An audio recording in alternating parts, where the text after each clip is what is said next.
Laura Rutledge is on the show today. She's a host on ESPN, the SEC Network, NFL Live, SEC Nation, everywhere. You know her, you love her. Laura, welcome to the show. Bo sends his regards. He wishes he could be here with you today.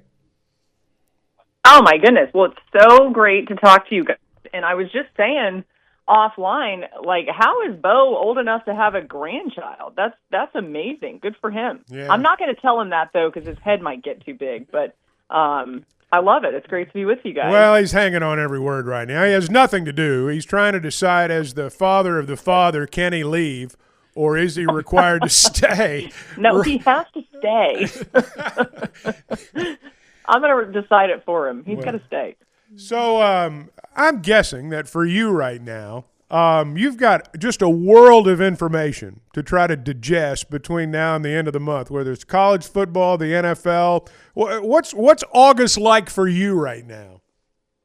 Yeah, no, definitely. I mean, it's interesting, the NFL stuff, because I do it every day. That's sort of a working knowledge, and just doing NFL Live all the time, we're in it, right? But it's definitely funny when SEC Media Days comes around every year. I'm like, all right, let me lock back in on this. Yeah. I love college football, so I'm always keeping track of it, right? But certainly between now and the start of the season and week 1 of SEC Nation, a lot of keeping track of what's going on in camps and referring back to some of the research we did at SEC Media Days. But I don't know, it's such a privilege to be able to do this. I never, when it gets overwhelming, I never feel sorry for myself. I just feel like I owe it to the fans to do the very best I possibly can to be super prepared every year. So what do you think? I mean, when you look at the SEC for this fall, I mean, what are the things that stand out in your mind? Yeah, I mean, I know that, people are like tired of hearing about Texas already, but I do think if Texas does not win the SEC, compete for a national championship, and probably win a national championship, it's going to be a disappointment for them.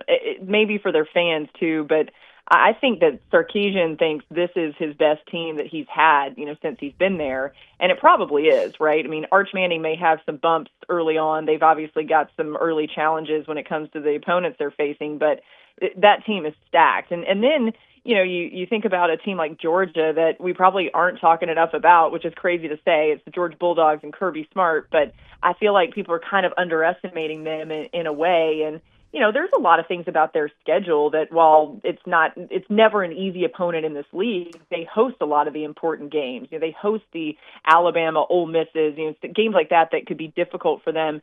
And then there's Alabama that's sort of out there, LSU. It seems like this Garrett Nussmeier injury that people are talking about isn't maybe as bad as some people thought, but who knows? Like, we got to keep an eye on that. So those are kind of the teams, right, that stick out to me the most. I think Florida is really interesting with DJ Lagway. There's just a lot of unknown that makes me excited to see what this year is going to bring, but it's certainly a year where we're going to see the strength at the quarterback position, which I think just makes for great football. Now I got to ask you, you mentioned Texas, and Texas, and deservedly so, getting the lion's share of the attention in the league right now. But they play, when they play Ohio State right off the bat, if Texas wins that game, there's going to be the attitude, or at least the thought, I think, that the race is for second place.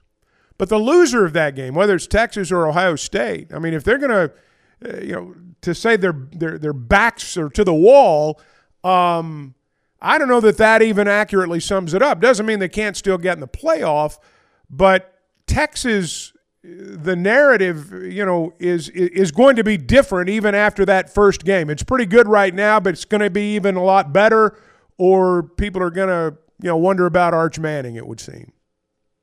Yeah, it's going to be weathering of a storm for whichever team loses that game. I mean, even Ohio State, that's, certainly will be a powerhouse again this season.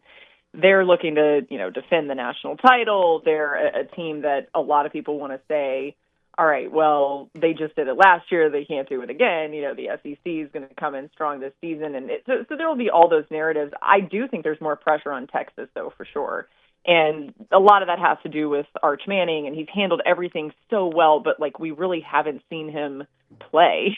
So I think that's where, we've seen a little sampling of it. And my goodness, I mean, the sampling that you see is phenomenal, right? You see just incredible talent. It's funny, on the NFL side, like I talk to a lot of scouts, I talk to a lot of evaluators of talent, and they're all just salivating over Arch Manning, and they're like, look, we know we want to pump our brakes here, but still, I think we could see, the remarkable talent on display. And then I think we'll see some freshman-like moments, even though, he's obviously not a freshman, but just those first-year starter moments that can happen.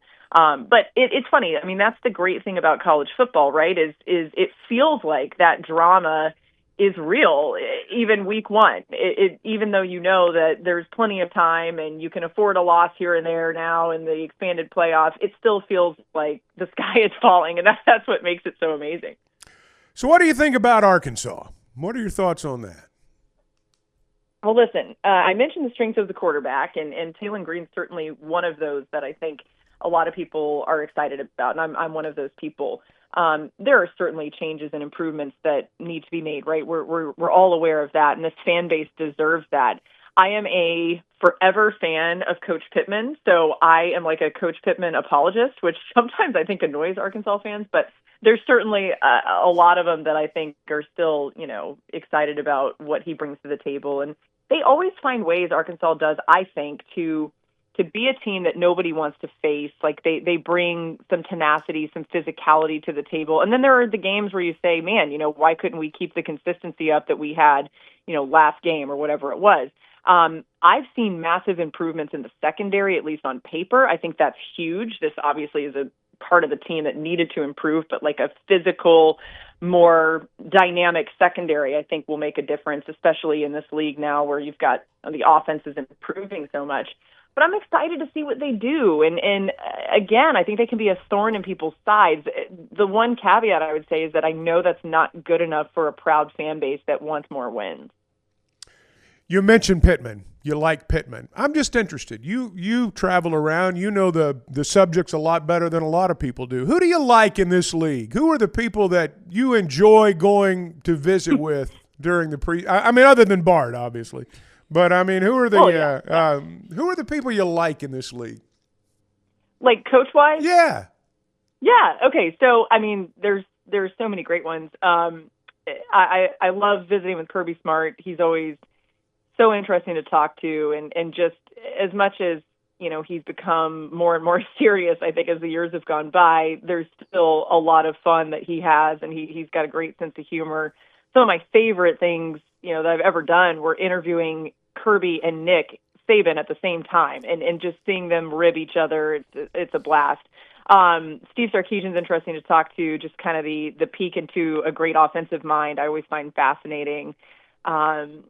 It's funny, like they all have their own different personalities. Brian Kelly, I find interesting because he'll actually tell you a lot, which for me in my job, that's kind of what we want.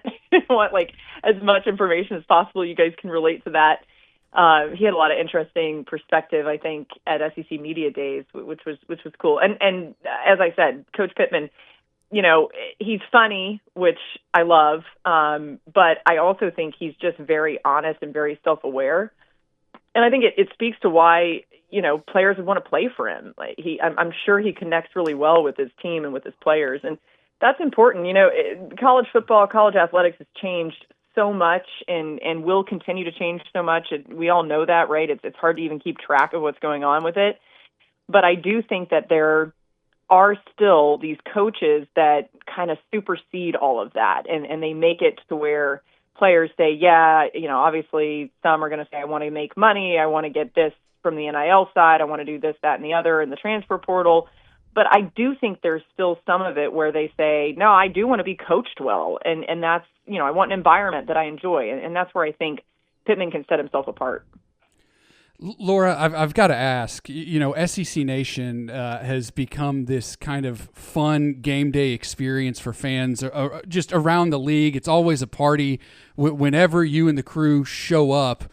Haven't been to Arkansas since 2022. And I got to know if you're maybe pushing to come back to Fayetteville this year. Well, y'all know I am always pushing to come back to Fayetteville. I love going to Arkansas anytime I can.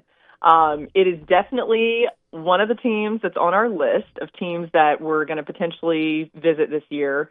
when the league expanded, adding 2 more stops in, it sort of complicated things for us when it comes to just like the amount of weeks that we have to get places. But we always love the hospitality in Arkansas, and definitely a real possibility that we'll get there at some point this season.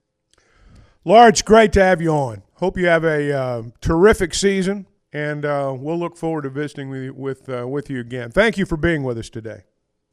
Of course. Thanks, you guys, and congrats to Bo. Yeah, I know. Granddaddy Bo. Yeah, I know. Papaw. That's his new name. Papaw. Oh, Papaw. I love that. All right. Thank you, Laura. We appreciate Thanks, you joining us. Laura Rutledge, bona fide star.